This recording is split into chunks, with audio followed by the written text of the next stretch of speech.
All right, let's try that again.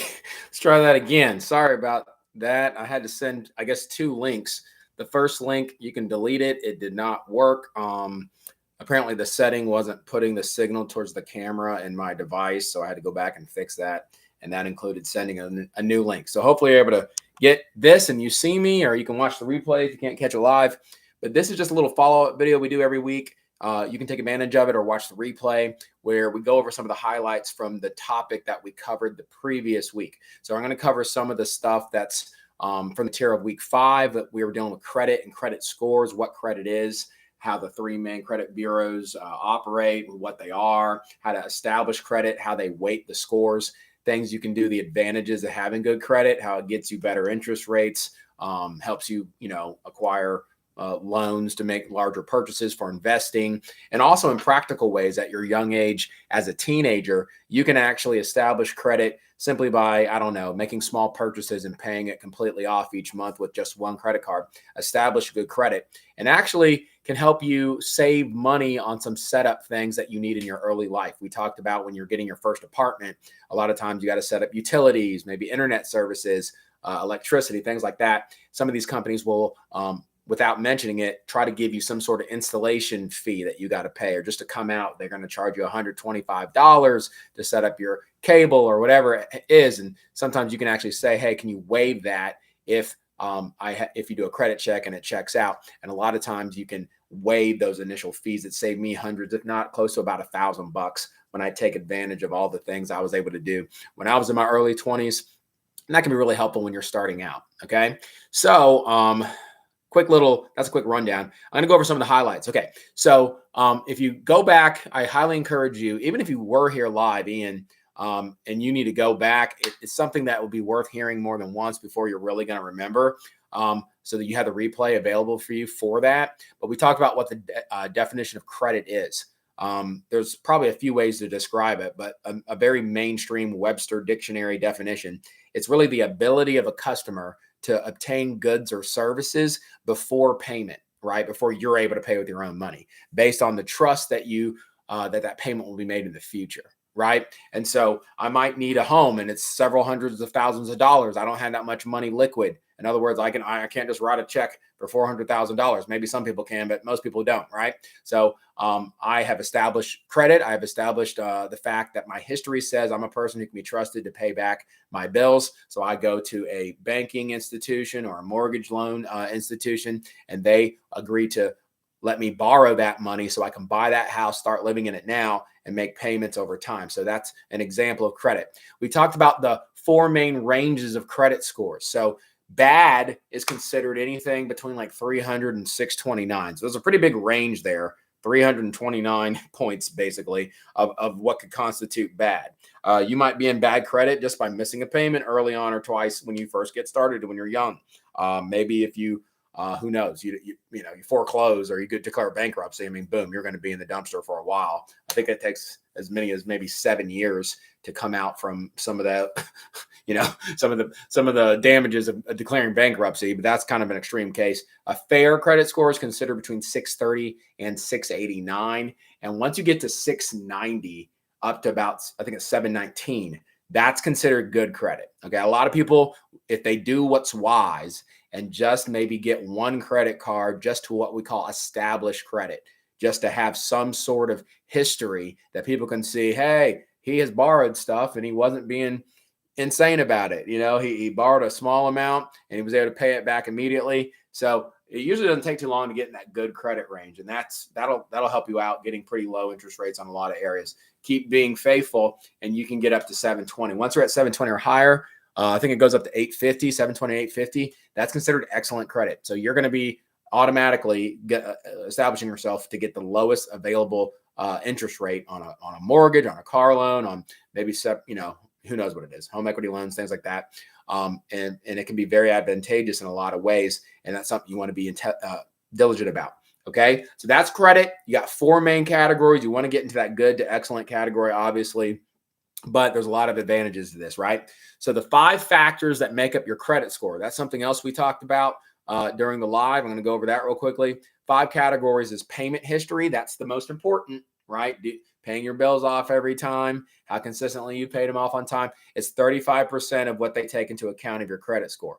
Might not seem like much, but that's the most heavily weighted category. 35%, it's a little over a third, is based on that. The amount you owe is the other 30%. So that's a pretty good chunk of where they get their credit score too. So we talked about how when we use credit card for an example. You want to stay under 30% of your available credit. So let's say you have one credit card that gives you $1,000 as a credit limit. Maybe if you're a teenager, things like that, they're not going to give you a really big credit limit usually when you're that young. So let's say you're able to borrow or put on the credit card up to $1,000, right? Well, if you want your credit score to go up, it's not a good idea for months on end to maintain debt. That means you haven't paid off your credit card. You're making smaller payments, right? And anything over $300 would not really be good, okay? Because that means you're doing more than 30% of your available credit limit. If you constantly owe $500 and maybe you're just making minimum payments, paying $25 a month, you're not paying off what you owe, and you're constantly carrying more than 30% of your available credit, $500, of course, that's like 50% of your available credit. That hurts your credit score. Okay. So if you're going to maintain some sort of balance on your credit cards, that, I say pay it off. That would be my suggestion, especially at this young age. When you get older, sometimes circumstances, you can't do that all the time, but you don't want to have or maintain more than $300 in that scenario, right? So when you get a little older, you've been doing this a while, you got your first job, you've been faithful, you kept it for a couple of years, maybe your available credit goes up to $5,000 on a credit card or $10,000, something like that. So if it was $10,000, of course, you could have up to $3,000 on that credit card on a consistent basis, as long as you're making payments. They always give you a minimum amount that you have to pay every month, right? But hopefully you're able to just pay it off each month and you don't have to worry about it, right? If you do that, your credit score will go up. Length of credit history is also part of the deal. So 15% of what they do to weight your credit score has to do with that. So that's why it's a good idea. Actually, you don't want to close out your loan or your credit history. If you had a Capital One card, I think that was the first one I got when you're like 17 years old or 18 years old, and now you're 32 and you have 3 other credit cards that you use probably more consistently, just leave the Capital One credit line open. You don't have to put a balance. You don't have to make any payments toward it. If you don't have anything that you owe, just don't close it, because the more you have something on the record that you've maintained a longer period of time, it actually helps your credit score, right? And it doesn't really cost you anything. And the types of credit you use is 10% too, but order of priority, payment history, pay your bills on time. That's number one. Don't put too much, owe more than 30% of your available credit. Length of credit history is another one. Now, a little trick that you may have learned from one of the videos we watched was how, if let's say you had a couple credit cards, maybe one had $1,000 limit, another one had a $5,000 limit. Well, that would make your total combined credit limit, actually, you add those up. So that'd be 6,000 available credit. So that's a way, if you had to put a little more on your card, which I don't suggest, you could actually stay under that 30%, because then it's just 30% of 6,000 as opposed to 30% of just 5,000, something like that. But anyway, I'll move on. So payment history is a big deal. We talked about, let me see. We talked about, Equifax, Experian, TransUnion. Those are the 3 major credit bureaus that basically are responsible for determining your credit score. One of the things we talk about, true or false, right? You don't really want, another thing, you don't want to use a lot of different, or open up a lot of different credit in a short period of time, I guess is what I want to say. So like, I don't know, let's say it's just half a year, 6 months, from January to June, through June, you've opened up 3 credit cards, and then you opened up some sort of, payback financing system to buy furniture. It's a lot of credit you're opening up in a short period of time. That actually goes against your credit utilization ratio and can hurt your credit score, because it just looks like you're probably broke, right? Why do you feel the need to keep opening up new credit lines that quickly, so fast, right? It's probably because you're buying stuff you can't afford. And so something, that's something to consider. Okay. Credit mix is something else that kind of comes into play, about 10%, but those are kind of the main things, right? One thing I probably didn't say or spend a whole lot of time on during the live is there's something called hard inquiries and soft inquiries, which really is just a matter of you asking. So let me explain. So when you get your credit checked, there is something to, you don't want to constantly be asking, can you check my credit? Can you check my credit? Can you check my credit? And if you do, you want to ask, is it a hard inquiry or a soft inquiry? Now, how that works, honestly, I forget. It's not something I spend that much time thinking about. But if they say it's going to be a hard inquiry, it's kind of like, maybe it's worth doing, but you don't want to do it a lot. So a lot of times somebody wants to buy a big purchase. Let's say they need to get furniture for a home. They don't have any money. They need to borrow $8,000. A lot of these furniture stores will have like credit cards that go through their store to do financing, and you have to apply while you're there. And so sometimes I have to check your credit, right? Or they usually do, actually, all the time, before they'll allow you to do financing through the store. Well, you want to ask, is that a hard inquiry or a soft inquiry? Because hard inquiries can actually, if you do too many of them especially, can kind of tick your credit down a little bit. But if they say soft inquiries, it usually doesn't hurt your credit. At least that's what they tell us, right? So anyway, hello, if you're here, if you're watching, send me a little comment and just say, hey, Chris, or something like that, or ask a question just so I know you're there, okay? But anyway, we'll keep going. So hard inquiries, I always ask, hey, can you check my credit? But is it a soft inquiry? I always ask that. Usually they say yes for like stuff like setting up utilities and setting up cable, internet, when you know, stuff that everyone's got to do. You're not doing it all the time. You should be fine. Okay. But these are the things you want to remember. Don't use more than 30% of your available credit. Don't start opening up 1,000 different credit cards in a short period of time. You know, just maybe put some years in between, space it out a little bit, things like that. And you're usually okay. All right. Now, what can absolutely destroy your credit? Filing bankruptcy, obviously. So that's when you're completely broke. You're out of options. You don't have any way to pay back all these people. And so you file bankruptcy, and that will put you under all kinds of rules, and you don't want to live that life. Okay. So that will destroy it. I'll tell you that right now. There's something called foreclosure on a bank. We talked about that during the home loan section. But if you foreclose on a home loan, that means that, basically you're not making your payments. Like you're not paying rent, right? You're not paying back the bank you borrowed all that money from, and it's been several months and you haven't paid back. So they need to get their money back, right? If you're not going to pay them back, they're going to get their money back somehow. So that's when they repossess your home. It's called foreclosing. And so they're going to try to take your home back so they can sell it and get the money back that they borrowed from you. It's kind of fair, right? Well, if you have to file, if you have foreclosure on your record, that's going to wreck your credit pretty hard and pretty quickly. So obviously, a lot of people say it's a joke. What's the first check you write every month? It's your mortgage check, right? Because it's kind of a big deal, kind of important, right? But you don't want foreclosure, you don't want bankruptcy, repossession of any kind. So I mean, it doesn't have to be home. Sometimes it's furniture, cars, things like that. You're not making payments, and you borrow to get it, and someone has to come and take back your stuff because technically you haven't paid it off yet. You can, it can be repossessed, right? So things like that. Those are the main ones. Okay. So, just to recap, how to improve your score: pay your bills on time. Payment history is the most critical factor for this, 35%. Make sure that you're paying down your debt if you have debt. Reducing your credit card balances is really good. I suggest, especially when you're young, don't keep a balance. Put $40 on your credit card to fill up your gas tank, right? And then just pay it completely off before the month's out. You don't have to worry about a thing, because you tend to be forgetful. I tend to be forgetful. I'm a grown man, and when I was a teenager, I was really prone to be forgetful. So I would put it on the gas card and pay it off almost as soon as I got home. You can usually just do that online and pay it off really easy. If you have a debit card or something, you can set that up. But anyway, pay down debt, make any outstanding payments. If you have any payments that are past due, make sure you bring them up to date.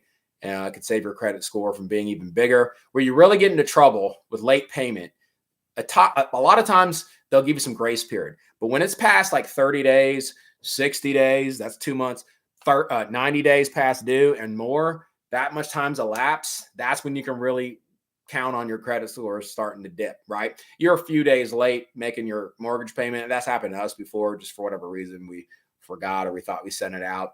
That usually doesn't really hurt you too bad. You just do that once in a blue moon. It's just a few days.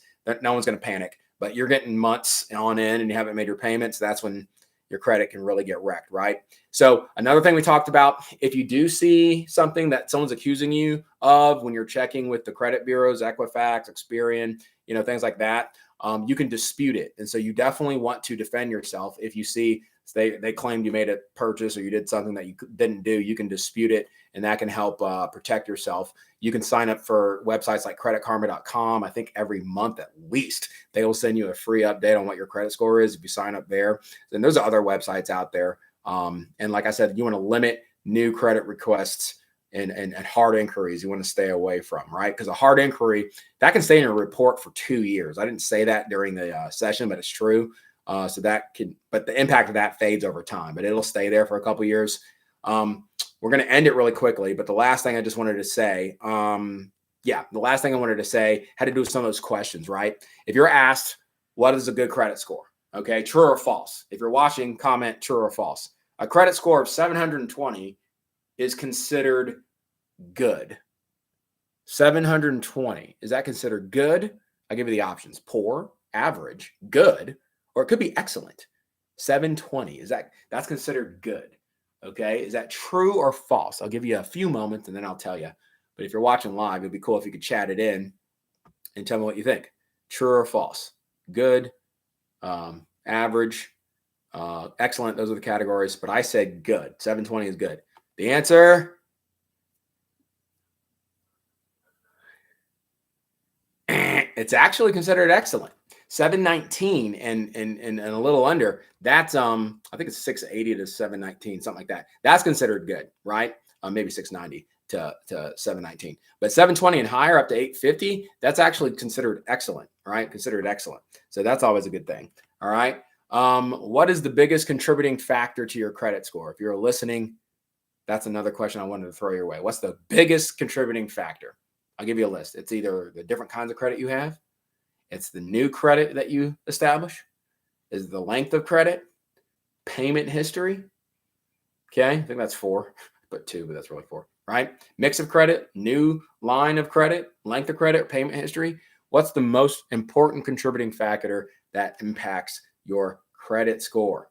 Okay, and the answer is, hopefully you're listening, payment history makes up 35% of your credit score. So these are all connected. If you can establish good credit early, the sooner you get to good and excellent credit, the easier and less expensive life will be as you head into your mid to late 20s to 30s to your adult life, right? You'll be able to get loans for a lower amount of money, so lower interest rates. So you don't have to pay as much back every month. You have more available money to do things that you want to do or put it in investments that'll grow too. And so this is something you want to get a handle on early, and it's not that hard to establish and can save you hundreds of and thousands of dollars, honestly, depending on how you handle it, right? So we don't want high interest rates, not when we're paying them.